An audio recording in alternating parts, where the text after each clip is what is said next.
Hello students, आज इस video में जो हम बात करने वाले हैं morphology of the flowering plant का नेक्स्ट सेगमेंट जो कि स्टेम है। लास्ट वीडियो में हम रूट कंप्लीट कर चुके हैं, आज हम स्टेम के बारे में बात करेंगे।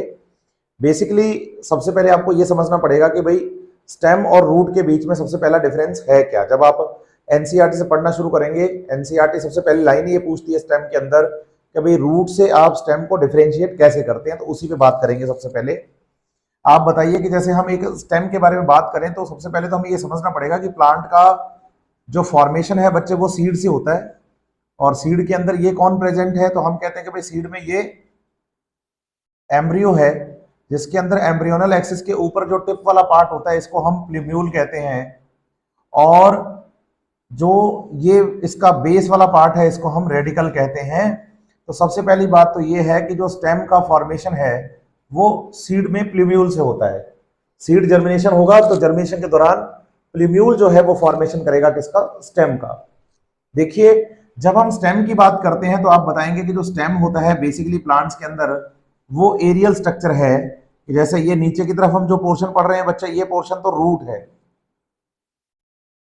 सही है, जो कि हम लास्ट लेक्चर में कंप्लीट कर चुके हैं रूट के बारे में। लेकिन जब हम स्टेम की बात करते हैं तो हम कहते हैं कि जो स्टेम होता है उसमें प्रेजेंट होती हैं नोड्स और इंटरनोड्स। क्या प्रेजेंट होती हैं? नोड्स और इंटरनोड्स।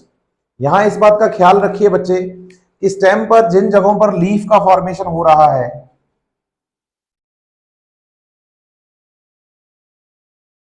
सही है, तो जिन जगहों पर ये लीफ का फॉर्मेशन हुआ है इस पोर्शन को तो हम नाम देंगे बच्चे नोड। लेकिन दो नोड के बीच का जो जो स्पेस होता है, ये जो प्लेस होता है स्टेम का, इसे हम नाम देते हैं इंटरनोड।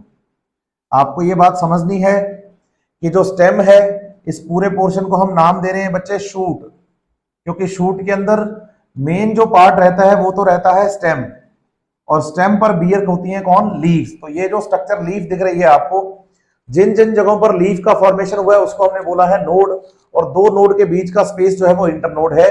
तो बताइए बेसिक डिफरेंस तो यही है कि जो रूट है उस पर नोड और इंटरनोड्स नहीं होती, और जो स्टेम्स होते हैं, जो स्टेम होते हैं उन पर नोड और इंटरनोड्स होती हैं। ध्यान रहे, जो स्टेम है इस स्टेम पर आपको यह भी समझना पड़ेगा कि ब्रांचेस भी होती हैं। तो ब्रांचेस में भी सेम वही चीज, नोड और इंटरनोड वाला कॉन्सेप्ट रहेगा। तो ये इसकी क्या है, ब्रांच है। फिर आप बताइए कि भाई ब्रांच है तो इन ब्रांचेस पर भी सब ब्रांचेस हो सकती हैं, बिल्कुल हो सकती हैं, उन पर भी कॉन्सेप्ट वही नोड और इंटरनोड वाला रहेगा। इसका मतलब मेन स्टेम जो है उस मेन स्टेम पर ब्रांचेस भी हो सकती हैं, ब्रांचेस पर सब ब्रांचेस भी हो सकती हैं, और ये ब्रांचेस हैं इन पर भी आपको क्या मिलेंगी, लीव्स मिलेंगी। मतलब स्टेम पर तो नोड और इंटरनोड है ही, ये तो बात क्लियर है, इन पर तो लीव्स होती ही होती हैं, ये तो पक्का है। लेकिन साथ ही साथ ब्रांचेस जो होती हैं उन ब्रांचेस पर भी लीफ प्रेजेंट होते हैं। अगर आपसे पूछा जाए कि भाई स्टेम का मेन फंक्शन क्या है, तो आप बताइए कि भाई जो वाटर और मिनरल्स होते हैं, वाटर एंड मिनरल्स, इन्हें एब्जॉर्ब करता है कौन, रूट। और रूट जब वाटर और मिनरल्स को एब्जॉर्ब करती है तो इन वाटर और मिनरल्स को एरियल पार्ट्स में ट्रांसपोर्ट करने का काम जो है वो स्टेम का है। तो हम कहते हैं कि भाई स्टेम का फंक्शन हो जाता है transportation of the water and minerals which are absorb by root from the soil. दूसरा, आप बताइए कि जो स्टेम है, स्टेम की नोड्स पर लीव्स प्रेजेंट होती हैं, और ये जो लीव्स यहां पर प्रेजेंट हैं बच्चे, ये लीव्स फोटोसिंथेसिस को परफॉर्म करती हैं, फोटोसिंथेसिस को परफॉर्म करती हैं। तो इसका मतलब अगर स्टेम है तो लीफ है, लीफ है तो फोटोसिंथेसिस है। तो इसका मतलब एरियल पार्ट जो भी फंक्शन परफॉर्म करता है वो स्टेम की वजह से ही करता है। कि तो प्लांट का जो मेन एक्सिस है उसके दो मेन पार्ट आप पढ़िए, एक रूट और दूसरा स्टेम, और स्टेम पर ही लीफ, बर्ड्स, फ्लावर्स, फ्रूट्स, ये सब बियर होता है, इसलिए सबको मिलाकर हम नाम दे देते हैं क्या, शूट। लेकिन एनसीईआरटी कह रही है कि स्टेम सिर्फ ये दो ही काम नहीं करता, वाटर और मिनरल्स का एब्जॉर्प्शन ही नहीं करता, ये सिर्फ फोटोसिंथेसिस में हेल्प नहीं कर रहा, फोटोसिंथेसिस नहीं कर रहा, बल्कि आप ये याद रखिए कि stems are also modified for the storage of food, मतलब फूड के स्टोरेज के लिए भी काम करते हैं, फूड का स्टोरेज करते हैं। इवन आपको स्टेम प्रोटेक्शन के लिए भी पढ़ने हैं, क्योंकि अभी मॉडिफिकेशन हम पढ़ेंगे तो पता चलेगा कि भाई जो फूड स्टोरेज है वो भी स्टेम कर लेता है, मतलब एडिशनल फंक्शन भी है इसमें। बताइए, फूड स्टोरेज कर लेता है। जैसे मैं आपको एग्जांपल इसमें पोटैटो का पढ़ाऊंगा, जमीकंद का बताऊंगा, कोलोकेशिया का बताऊंगा, टर्मरिक का एग्जांपल बताऊंगा, एनसीईआरटी से पढ़ेंगे हम। फूड स्टोरेज के साथ साथ बताइए ये प्रोटेक्शन के लिए भी काम कर लेते हैं। प्रोटेक्शन में हम एग्जांपल थॉर्न्स का पढ़ेंगे, थॉर्न्स का पढ़ेंगे। साथ ही साथ आप बताइए कि स्टेम जो है बच्चे ये सपोर्ट के लिए भी काम करता है। आप बताइए जो वीक स्टेम होते हैं उनके अंदर एक मॉडिफाइड स्ट्रक्चर बनती है जिनको हम पढ़ेंगे टेंड्रिल्स के नाम से। तो वो टेंड्रिल्स जो होते हैं उनमें भी ये क्या करते हैं, हेल्प करते हैं टेंड्रिल्स के फॉर्मेशन में, जिससे कि जो वीक स्टेम है वो क्लाइंब कर पाए, क्लाइंबर बन पाए। तो एनसीईआरटी कह रही है कि जो स्टेम है उसके मेन फंक्शन तो वाटर और मिनरल्स का ट्रांसलोकेशन और फोटोसिंथेसिस है, बल्कि मतलब ये तो मेन फंक्शन है, बल्कि साथ ही साथ ये फूड स्टोरेज भी करते हैं, प्लांट को प्रोटेक्शन भी देते हैं थॉर्न्स की फॉर्म में, थॉर्न्स मतलब कांटे हो गए हैं, और सपोर्ट भी करते हैं टेंड्रिल्स के लिए। अब जो हम बात करेंगे बच्चे, हम करेंगे मॉडिफिकेशंस ऑफ द स्टेम की। देखिए, एनसीईआरटी से जब आप मॉडिफिकेशन ऑफ स्टेम पढ़ना शुरू करते हैं तो एनसीईआरटी कहती है कि भाई जैसा आप स्टेम के बारे में एक्सपेक्टेड करते हैं कि भाई उसमें नोट्स और इंटर नोट्स क्लियरली विजिबल हो और वैसे सब आपको दिखाई दें, ऐसा हमेशा हो जरूरी नहीं है। तो आप बताइए कि stems are also modified to perform the different type of functions. उन फंक्शंस की जब बात आती है तो एनसीईआरटी ने हमें ये बताया है कि मॉडिफिकेशंस फॉर फूड स्टोरेज, कि फूड स्टोरेज के लिए भी स्टेम क्या होते हैं, मॉडिफाइड होते हैं। जैसे मैं आपसे बात करूं, इसमें एनसीईआरटी ने हमें एक तो एग्जांपल दिया है बच्चे पोटैटो का। आप बताइए, पोटैटो एक अंडरग्राउंड स्टेम है, और अंडरग्राउंड स्टेम होने के साथ साथ आपको यह समझना पड़ेगा कि हम इस पोटैटो को किस स्टेम के फॉर्म में जानते हैं। तो हम कहते हैं इसको हम ट्यूबर की फॉर्म में जानते हैं कि भाई ये ट्यूबर स्टेम है, ट्यूबर स्टेम है। होता क्या है कि जो पोटैटो का प्लांट होता है ना बच्चे, उस प्लांट में, जैसे ये पोटैटो प्लांट है, इस पोटैटो प्लांट का जो स्टेम नीचे की तरफ होगा ना यूं, आप बताइए ये फूड को स्टोर करता है, इसका टिप वाला पोर्शन, और ये फूला हुआ जो पोर्शन होता है इसका हिस्से का स्टेम का, इसको हम नाम दे रहे हैं पोटैटो। ठीक है। अब पोटैटो एक स्टेम है लेकिन मिट्टी के अंदर है, अंडरग्राउंड है। ठीक है। आप देखिए कि बच्चे अगर किसी पोटैटो को, जैसे ये पोटैटो है ना, इस पोटैटो को हमने अगर क्या कर दिया बच्चे, जमीन से बाहर निकाल के फूड स्टोरेज की फॉर्म में है पोटैटो, इसके अंदर स्टार्च स्टोर है, और इसे हमने अलग से रख लिया, जैसे अपने घरों में सब्जियां रख लेते ना, ऐसे आलू भी हमने रख लिए। तो हम देखते हैं कि जो पोटैटो है, जब फेवरेबल कंडीशंस आती हैं इनके लिए, तो इन पोटैटोज के ऊपर आपको ग्रीन कलर की बर्ड्स दिखना शुरू होती हैं, बर्ड्स फॉर्मेशन होता है। और ये बर्ड जो है वो जर्मिनेट करके, आप बताइए कि एक नए प्लांट का फॉर्मेशन कर सकती है, नए प्लांट का फॉर्मेशन कर सकती है। इसका मतलब पोटैटो की जो बर्ड्स होती हैं, जिस जगह पे ये बर्ड आती हैं, इस पोर्शन को हम आई ऑफ पोटैटो के नाम से भी जानते हैं, आई ऑफ पोटैटो के नाम से भी जानते हैं। वहीं पर आपको समझना है कि दूसरा एग्जाम्पल हमें एनसीईआरटी ने दिया है, वो एक तो हमें दिया है जिंजर का, और जिंजर के साथ एग्जाम्पल दिया है टर्मरिक का, हल्दी और जिंजर। आप बताइए ये भी अंडरग्राउंड स्टेम है, लेकिन अंडरग्राउंड स्टेम में इनको हम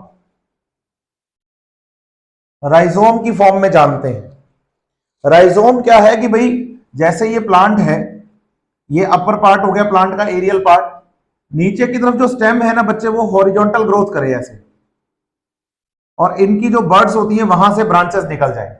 ये वाला जो हिस्सा है ना बच्चे, यहां से क्या बन जाए, ब्रांचेस बन जाए। तो हॉरिजॉन्टल ग्रोथ हो रही है, देखो आप ऐसे मिट्टी के अंदर, है ना, और फूड स्टोरेज के लिए है। तो इसमें एग्जांपल क्या ले रहे हैं हम, इसमें एग्जांपल ले रहे हैं जिंजर का और किसका, टर्मरिक का। इन स्टेम्स को आप क्या बोलेंगे, राइजोम। हालांकि मैं क्लियर कर दूं, एनसीईआरटी ने ट्यूबर, राइजोम ये टर्म्स यूज नहीं करी है, मैं आपको बता रहा हूं। तीसरा जो एनसीईआरटी ने एग्जाम्पल हमारे लिए लिया है, वो एक तो लिया है जमीकंद का, और दूसरा एग्जाम्पल लिया है कोलोकेशिया का। तो आप बताइए, ये कोलोकेशिया और ये भी क्या है, अंडरग्राउंड स्टेम है, और इनको बोला क्या जाता है, तो आप बताइए, इनको कॉर्म कहा जाता है। अरबी होती है ना, उसकी बात चल रही है, जमीकंद हो गया। आप ये बताइए कि भाई इनका जो अंडरग्राउंड स्टेम है वो भी फूड स्टोरेज के लिए है, लेकिन ये क्या है कि वर्टिकल ग्रो करता है, वर्टिकली यूं, और इस पर फिर बर्ड्स बनती हैं ऐसे, अगर आपने अरबी देखी हो तो अगर वर्टिकल ग्रो कर रहा है और फूड का स्टोरेज कर रहा है तो कॉर्म है, फूल जाता है। हॉरिजॉन्टल ग्रो कर रहा है तो राइजोम है। और अगर बच्चे इररेगुलर ग्रोथ कर रहा है, आलू की कोई शेप नहीं है, इररेगुलर ग्रोथ करके फूल जाता है, तो इसे हम क्या बोल देते हैं, ट्यूबर बोल देते हैं। मैं क्लियर करूं, एग्जाम में इस पे क्वेश्चन भी आ चुका है। जैसे मैं आपको बताऊं कि भाई क्वेश्चन आया था 2011 में। क्वेश्चन क्या था, क्वेश्चन था कि भाई the eyes of the potato tuber are, eyes of the potato tuber, potato tuber की जो आई है वो क्या है। ऑप्शन 4 थे। नंबर 1 पे था रूट, रूट की बर्ड्स, तो बताइए मॉडिफिकेशन स्टेम का है तो नहीं। नंबर 2 पे था फ्लारल बर्ड, नंबर 3 पे था शूट बर्ड, और नंबर 4 पे था एक्सिलरी बर्ड। तो आप बताइए कि भाई एक्सिलरी बर्ड है, ये बर्ड्स हैं क्योंकि स्टेम पर आती हैं, स्टेम पर आती हैं। तो आप बताइए कि 2011 में इसका एक क्वेश्चन हमारे पास आ चुका है, आई ऑफ पोटैटो का। हालांकि 2011 में आया था। अभी हम बात जो कर रहे हैं बच्चे, हम जो तैयारी कर रहे हैं अभी वो नीट के अकॉर्डिंग चल रही है हमारी, इसलिए हम नीट के अकॉर्डिंग चले तो हम एनसीईआरटी पर फोकस ज्यादा करेंगे। इसी सीक्वेंस में जब हम आगे बढ़ते हैं तो हमें मॉडिफिकेशन में एनसीईआरटी ने, ये तो फूड स्टोरेज के लिए हो गया है, सही है बात या नहीं। अब हम बात करते हैं फॉर सपोर्ट। सपोर्ट में जो एग्जांपल हमारे लिए एनसीईआरटी ने लिया है स्ट्रक्चर का, वो स्ट्रक्चर का एग्जांपल लिया है बच्चे किसका, टेंड्रिल्स का। टेंड्रिल्स क्या होते हैं बेसिकली, मैं आपको क्लियर कर दूं पहले। आप बताइए कि जैसे ये एक स्टेम है,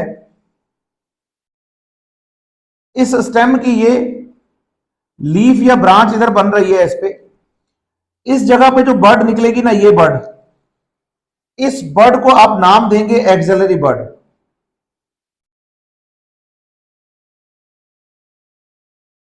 ठीक है। अब एक्सिलरी बर्ड जो है वो जब ग्रोथ करे, और ग्रोथ करके यहां पर एक स्प्रिंग जैसी स्ट्रक्चर बना दे ऐसे,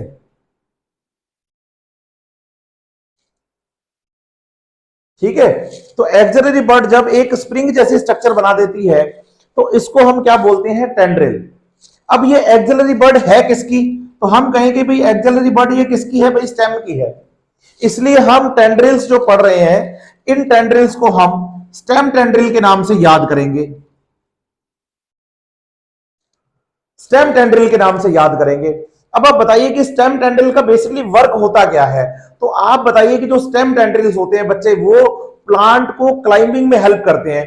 बेल होती है ना, बेल, जैसे हम कहते हैं कद्दू, पंपकिन की बेल, कुकुम्बर की बेल, समझ रहे हैं, ग्रेप्स के बारे में बात कर लें हम, वाटरमेलन की बेल, तो इनका जो मेन स्टेम होता है वो वीक होता है, वीक होता है। बेसिकली स्टेम जो होते हैं वो इरेक्ट ग्रो करते हैं ऐसे सॉइल सरफेस के ऊपर, लेकिन वीक स्टेम वाले जो होते हैं वो फैल जाते हैं। तो आप बताइए कि जैसे ये सॉइल सरफेस है,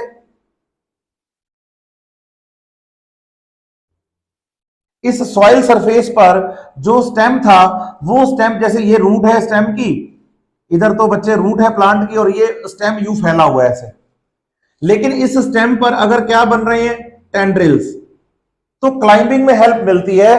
अगर इनको यहां पर कोई सॉलिड बेस मिल जाए, यूं मतलब डंडा लगा दे अपने, या कई बार अपने घरों में हम धागा बांध के लगा देते हैं या डंडा बांध देते हैं, सही है। तो आप बताएंगे कि जो स्टेम के टेंड्रिल्स होंगे ना बच्चे, वो टेंड्रिल्स क्या करेंगे, इस सॉलिड बेस के साथ उलझने शुरू होंगे, और टेंड्रिल्स की वजह से ये प्लांट जो है बच्चे, ये जो स्टेम है, ये ऊपर की तरफ क्लाइंबिंग कर पाएगा। तो बेसिकली एक वीक स्टेम को जो स्टेम टेंड्रिल्स हैं वो सपोर्ट दे रहे हैं, तो मॉडिफिकेशन फॉर द सपोर्ट ये हो जाएगा। इसी सीक्वेंस में बच्चे जो हम अब आगे बात करने वाले हैं, वो हम बात करने वाले हैं मॉडिफिकेशंस की, किसके लिए, फॉर प्रोटेक्शन। कि जो स्टेम का मॉडिफिकेशन है वो किस लिए हुआ है, प्रोटेक्शन के लिए हुआ है। जब हम प्रोटेक्शन के लिए बात करते हैं बेसिकली, तो हमें जिन स्ट्रक्चर्स को याद करना है बच्चे, उन्हें हम स्टेम थॉर्न्स के नाम से जानते हैं। स्टेम थॉर्न्स आपको एनसीईआरटी ने एग्जाम्पल जो दिए हैं, इसमें आप बताएंगे। एक तो एग्जाम्पल दिया है बोगनविलिया का, और एक एग्जाम्पल दिया है सिट्रस का। होते क्या है बेसिकली स्टेम थॉर्न्स, उनकी हम बात करते हैं। देखिए, आप बताइए कि भाई जैसे अपने पास ना ये कोई प्लांट है, इस प्लांट के अंदर ये इसका स्टेम है, स्टेम पर ब्रांच या लीफ निकल रही है, और इसके यहां ये जो स्ट्रक्चर प्रेजेंट है, इस स्ट्रक्चर को हम एक्सिलरी बड कहेंगे।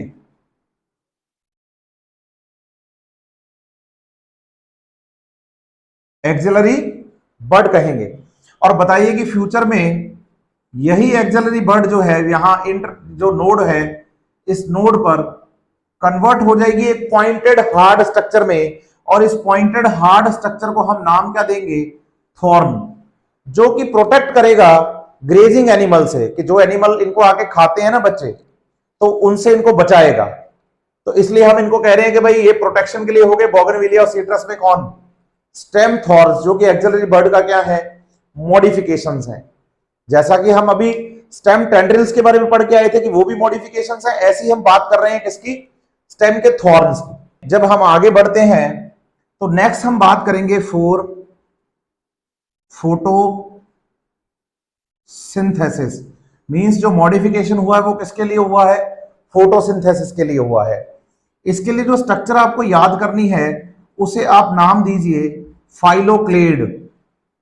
फाइलोक्लेड, मैं क्लियर कर दूं आपको कि जो मॉडिफिकेशन ऑफ स्टेम है, यहां हम फोटोसिंथेसिस पढ़ रहे हैं, ये उन प्लांट्स में होता है जो एक्सट्रीमली ड्राई कंडीशंस में सरवाइव करते हैं। इनको सक्युलेंट्स भी कहा जाता है, और उनकी जो लीव्स होती हैं बच्चे, वो स्पाइन्स में मॉडिफाई हो जाती हैं। जैसे यहां एग्जांपल हमारे पास एनसीईआरटी ने जो लिया है, वो एग्जांपल लिया है बच्चे, एक तो ओपेंशिया का और दूसरा यूफोर्बिया का। एक एग्जांपल तो किसका है? ओपेंशिया का, और दूसरा एग्जांपल किसका है? यूफोर्बिया का। देखिए, आप इस बात को ऐसे समझ लीजिए कि भाई कोई प्लांट है, उस प्लांट के अंदर जब लीफ प्रेजेंट होती है, तो लीफ पर प्रेजेंट होते हैं स्टोमेटा, और स्टोमेटा से वो क्या करते हैं? ट्रांसपिरेशन, और ट्रांसपिरेशन से होता है प्लांट से वाटर लॉस। अब आप ध्यान रखिए कि कुछ प्लांट्स एक्सट्रीमली ड्राई कंडीशंस के प्लांट होते हैं, जैसे कि एग्जांपल ले रहे हैं ओपेंशिया का, यूफोर्बिया का, कैक्टस का। तो इनमें क्या होता है कि जो लीफ है ना बच्चे, उनको ये प्लांट स्पाइन्स में मॉडिफाई कर देता है। मतलब जैसे ये प्लांट का मान लीजिए मेन स्टेम है, नीचे की तरफ ये रूट्स प्रेजेंट हैं, स्टेम पर ये इसकी ब्रांचेस भी निकल रही हैं। समझ रहे हैं बात या नहीं? और इसमें क्या प्रेजेंट है? ये आप बताइए, इन पे हमें यहां स्पाइन्स दिखते हैं, कांटे दिखते हैं, है ना? तो ये जो स्पाइन्स होते हैं, ये स्पाइन्स कुछ और नहीं, बताइए कि ये मॉडिफाइड लीव्स हैं। अब लीफ मॉडिफाई हो गई स्पाइन में, इसका मतलब हमने बंद कर दिया किसको? ट्रांसपिरेशन को बहुत कम कर दिया। लीफ से तो हो ही नहीं रहा ट्रांसपिरेशन। तो आप बताएंगे इनका जो स्टेम है, वो स्टेम ग्रीन कलर का हो जाएगा। ग्रीन हो जाएगा तो बोलो लीफ का काम करेगा फोटोसिंथेसिस का। साथ ही साथ क्या होता है कि इनको सकुलेंट्स भी कहा जाता है, क्योंकि इन प्लांट्स में स्टोर होती है म्यूकस। म्यूकस क्या है बच्चे? वाटर को होल्ड करके रखती है, अपने साथ जोड़ के रखती है, और इनको ड्राई फील नहीं होने देती। आप बताइए, प्लांट ड्राई कंडीशंस का है? प्लांट ड्राई नहीं है, प्लांट के अंदर तो खूब पानी है। समझ रहे मेरी बात है नहीं? एलोवेरा वगैरह होती है ना, एलोवेरा पे हम देखते हैं अंदर से जेल सी निकलती है, उसके तो वो म्यूकस है जो वाटर को होल्ड करके रखती है। तो बताइए सकुलेंट्स में ऐसा होता है। तो ड्राई कंडीशंस के प्लांट है, लेकिन प्लांट ड्राई नहीं है। और साथ ही साथ इन्होंने क्या कर रखा है? अपनी लीव्स को स्पाइन्स में मॉडिफाई कर रखा है। तो इसको हम लीफ मॉडिफिकेशन में भी याद कर सकते हैं और स्टेम मॉडिफिकेशन में भी याद कर सकते हैं, लेकिन यहां बात स्टेम की चल रही है। और बताइए, जब पूरा स्टेम फोटोसिंथेटिक हो जाए तो उसे हम फाइलोक्लेड कहते हैं। एक टर्म होती है फाइलोड, उसको बेसिकली याद करना है पीटियोल के केस में। कि अगर एक पीटियोल जो है वो अगर काम करना शुरू कर दे किसका, हम कहते हैं जी लीफ का, तो फिर उसको क्या कहेंगे हम, फाइलोड। स्टेम काम शुरू कर दे किसका, लीफ का, तो इसे हम क्या बोलेंगे, तो इसे हम बोलेंगे कि बच्चे क्या, फाइलोक्लेड। और एक होता है कि पर्टिकुलर एक इंटरनोड जो है वो लीफ की फॉर्म में काम कर रही है, तो उसको हम क्लेडोड के नाम से जानते हैं। इसी सीक्वेंस में बच्चे आपको मैं बताऊं, एग्जाम में क्वेश्चन आए हुए हैं इस पे, जिसको कि हम यहां अब डिस्कस करने वाले हैं। क्वेश्चन था 2017 में कि in bougainvillea thorns are modification of, bougainvillea में जो थॉर्न्स है वो मॉडिफिकेशन स्टेम का है, स्टेम के मॉडिफिकेशन में एक्सिलरी बर्ड की बात चल रही है। एडवेंटेशियस रूट्स ऑप्शन में देख लीजिए, एडवेंटेशियस रूट पहला ऑप्शन हो ही नहीं सकता, मॉडिफिकेशन स्टेम के हैं तो रूट का कैसे होगा। दूसरे नंबर पे क्या है बच्चे, स्टेम मॉडिफिकेशन, बिल्कुल हो सकता है ये आंसर। तीसरे नंबर पे लिखा है लीफ, नहीं, मॉडिफिकेशन स्टेम के तो गलत। नंबर 4 पे है स्टिप्यूल्स। आप बताइए, स्टिप्यूल्स ऐसी स्ट्रक्चर है बच्चे जो लीफ से रिलेट करती हैं, तो आप बताइए बच्चे कि ये जो है वो लीफ से रिलेट कर रहा है, मतलब ये भी इसका आंसर नहीं हो सकता, क्योंकि मॉडिफिकेशन ऑफ स्टेम जो है बच्चे उसका एग्जांपल है थॉर्न्स बोगनविलिया के अंदर। आगे बढ़े, 2016 में क्वेश्चन आया कि stems modified into flat green organ performing the function of leaves are known as, कि जो स्टेम है वो फोटोसिंथेटिक हो गया, फ्लैटन हो गया, लीफ की तरह काम कर रहा है, तो इसको क्या बोलें, तो बोलिए फाइलोक्लेड बोलें। यहां ऑप्शन है क्लेडोड, नहीं, फाइलोड, नहीं, पीटीएल का मॉडिफिकेशन है, फाइलोक्लेड, यस फाइलोक्लेड। और नंबर 4 पे है स्केल्स, स्केल भी नॉन फोटोसिंथेटिक होती है, तो वो भी आंसर नहीं है, तो फाइलोक्लेड आंसर जाएगा। इसी में आपको मैं क्लियर करूं बच्चे, एक ऑप्शन आया, क्वेश्चन था 2010 के अंदर, which one of the following is a xerophyte plant. Xerophyte होते हैं जो एक्सट्रीमली ड्राई कंडीशंस में सर्वाइव करते हैं, और ये जीरोफाइट प्लांट भी है, ठीक है। In which the stem is modified into flat green and succulent structure. Succulent structure exam का क्वेश्चन है। सकुलेंट का मतलब अंदर इन्होंने क्या कर रखा है बच्चे, म्यूकस स्टोर कर रखी है, वाटर को होल्ड करके रखते हैं। ऑप्शन में है कैजुराइना, बताइए नहीं। ऑप्शन में हाइड्रिला, बोलिए पानी के अंदर होता है, नहीं। अब बताइए अकेशिया, बोलिए नहीं। और ऑप्शन आया ओपेंशिया, बोलिए यस ओपेंशिया, ठीक है। तो यहां पर इस क्वेश्चन का आंसर क्या जाएगा, ओपेंशिया। अब आप बच्चे इसी सीक्वेंस में आगे बढ़ेंगे और हम बात करेंगे स्पेशल टाइप ऑफ मॉडिफिकेशंस की, स्टेम के मॉडिफिकेशंस की। बच्चों अब हम जो बात करेंगे वो हम स्पेशल मॉडिफिकेशंस की बात करेंगे, जो कि वेजिटेटिव प्रोपगेशन के लिए बेसिकली मॉडिफिकेशन पढ़ने हैं। और ये जो टर्म्स मैं अभी आपको पढ़ाऊंगा ये हमारी 11th की एनसीईआरटी में मॉर्फोलॉजी में तो है, एग्जांपल्स हैं, लैंग्वेज लिखी गई है लेकिन टर्म्स के नाम नहीं है ये, लेकिन ये टर्म्स आपको सुनने को मिलेंगी जरूर 12th क्लास के एनसीईआरटी के फर्स्ट चैप्टर में, रिप्रोडक्शन इन ऑर्गेनिजम्स में। जैसे मॉडिफिकेशन में पहले नंबर पे जो मैं आपको पढ़ा रहा हूं वो मैं आपको बता रहा हूं रनर। रनर्स के लिए एग्जाम्पल एनसीईआरटी लिखा है ग्रास, बोलिए दूब घास होती है ना वो, और एग्जाम्पल लिखा है स्ट्रॉबेरी का, स्ट्रॉबेरी और ग्रास। तो सबसे पहले मैं आपको समझाऊं कि रनर्स हैं क्या। बताइए कि भाई एनसीईआरटी ने जब इनको पढ़ाना शुरू किया तो उसने underground modification of the stem में लिखा, अंडरग्राउंड में, लेकिन आपको ये समझना है कि अब ये जो स्पेशल टाइप ऑफ टर्म्स मैं आपको बताऊंगा ये बेसिकली सब एरियल होती है, मतलब ना मिट्टी में है पूरी तरह से ना ही एरियल है पूरी तरह से। तो मतलब ये मान लो कि मिट्टी में थोड़ी थोड़ी दबी होती है, तो पूरी तरह से अंडरग्राउंड नहीं है, क्योंकि फुल्ली अंडरग्राउंड में तो पोटैटो, जिंजर, टर्मरिक, जमीकंद, कोलोकेशिया आप याद करिए प्योरली अंडरग्राउंड है, ये सब एरियल होते हैं। हालांकि एनसीईआरटी ने जनरलाइज इसको अंडरग्राउंड में ही एग्जांपल में लिया है। आप बताइए कि जैसे ये मान लीजिए कि सॉइल सरफेस है, सॉइल सरफेस है, यहां एक प्लांट ग्रो कर रहा है, ये इसकी रूट है। इसका बताइए जो स्टेम है, मेन स्टेम, वो काफी वीक है, और वीक हुआ है तो इसलिए बोलो कि ये अर्थ पर ऐसे हॉरिजॉन्टल ग्रो कर रहा है। और ये जो मैं बीच बीच में डॉट्स बना रहा हूं ये इनकी नोड्स हैं, ठीक है।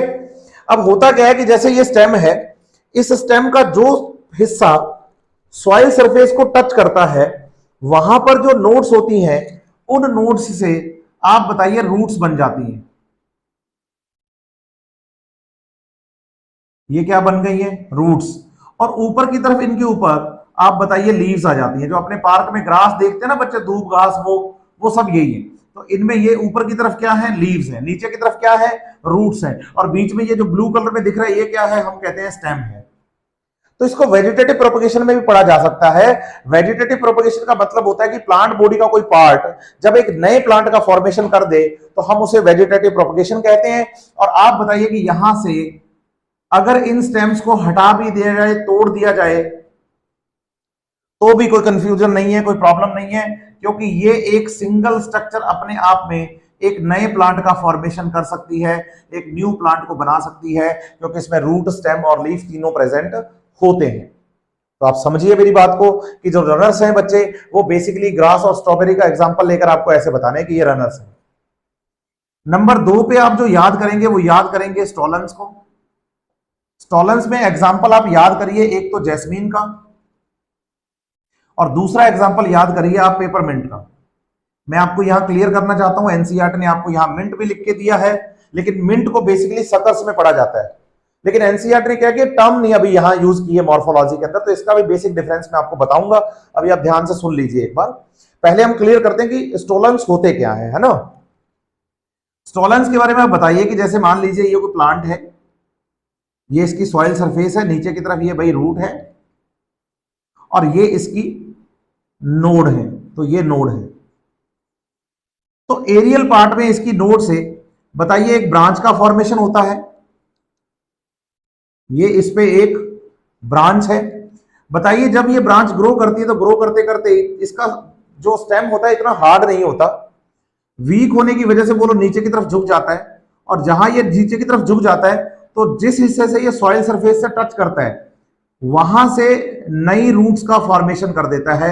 मतलब ये रूट एडवेंटेशियस रूट बनेगी यहां पर स्टेम पर, क्योंकि ये तो ब्रांच ग्रो कर रही है इधर, जहां पर ये सॉइल को टच करेगी वहां से नई रूट्स बन जाएंगी, और बताइए एक नए प्लांट का इधर फॉर्मेशन हो जाएगा। अब आप सोचो, इसे भी हम वेजिटेटिव प्रोपगेशन में पढ़ सकते हैं, क्योंकि अगर ये पोर्शन मैं यहां से हटा दूं, काट दूं, तो कोई बात नहीं, बोलो एक नया प्लांट तैयार हो गया। तो स्टोलन भी जो है बच्चे वो वेजिटेटिव प्रोपगेशन के अंदर इसका एग्जाम्पल आ जाता है। अब इससे आगे बढ़े हम, तो नंबर 3 पे जो हम प्लांट्स को पढ़ने वाले हैं वो प्लांट्स हम पढ़ने वाले हैं सकर्स। देखिए जब सकर्स की हम बात करेंगे तो सकर्स में एनसीईआरटी ने एग्जाम्पल क्या क्या दिए हैं आप बताइए। एग्जाम्पल दिया है हमें बनाना का, एग्जाम्पल दिया है एनसीईआरटी ने हमें पाइनएप्पल का, एग्जाम्पल हमें दिया है क्राइसेथेमम का, और एक एग्जाम्पल आपको याद करना है बच्चे मिंट का। मैंने अभी थोड़ी देर पहले आपसे डिस्कस भी किया था कि जो मिंट की हम बात करते हैं वो पढ़ते हैं हम जैस्मिन के साथ है एनसीईआरटी में, लेकिन आप मिंट को बताइए सकर्स में। तो पहले मैं आपको बताता हूं कि सकर्स होते क्या है, फिर उसके बाद आगे बढ़ते हैं। आप बताइए कि जैसे अपने पास मान लीजिए कोई एक प्लांट है, ये इस प्लांट का स्टेम है, और बताइए कि इस स्टेम पर ये नोड्स हैं, और ये जो स्टेम है ना बच्चे, ये स्टेम एरियल स्टेम है, और एरियल स्टेम के साथ साथ इधर आप बताइए कि भाई कुछ पोर्शन जो है स्टेम का वो अंडरग्राउंड है, जमीन के अंदर है। बताइए जो इसका अंडरग्राउंड स्टेम होता है, इस अंडरग्राउंड स्टेम से एक नई ब्रांच का फॉर्मेशन होगा, और इस ब्रांच पर नई लीव्स और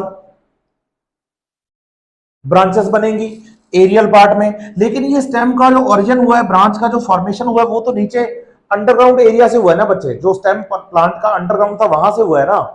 तो आप बताइए कि इस स्टेम की ब्रांच का जो पोर्शन नीचे की तरफ अंडरग्राउंड था उस पर फॉर्मेशन हो जाएगा रूट्स का, बाहर प्रेजेंट है लीफ। तो फ्यूचर में अगर ये ब्रांच इस मेन प्लांट से अलग भी हो जाए तो एक नए प्लांट का फॉर्मेशन हो जाता है। मींस ये भी वेजिटेटिव प्रोपगेशन का ही एग्जांपल है।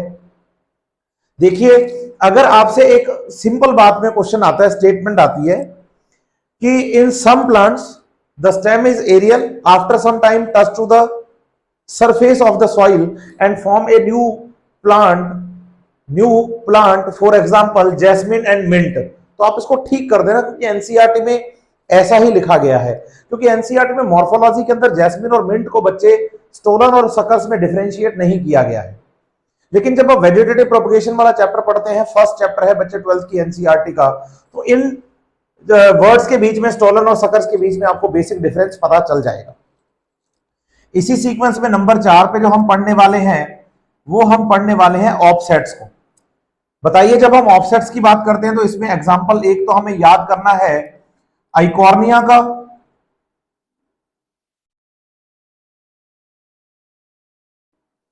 एक तो एग्जांपल हमें याद करना है किसका, आइकॉर्निया का। और एक जो अभी मैं एग्जांपल लिख रहा हूं बच्चे, ये एग्जाम में पूछा जा चुका है, और वो एग्जांपल है पिस्टिया। होगा क्या कि जैसे अपने ना एक्वेटिक प्लांट की बात करें कि भाई ये एक्वेटिक हैबिटेट है,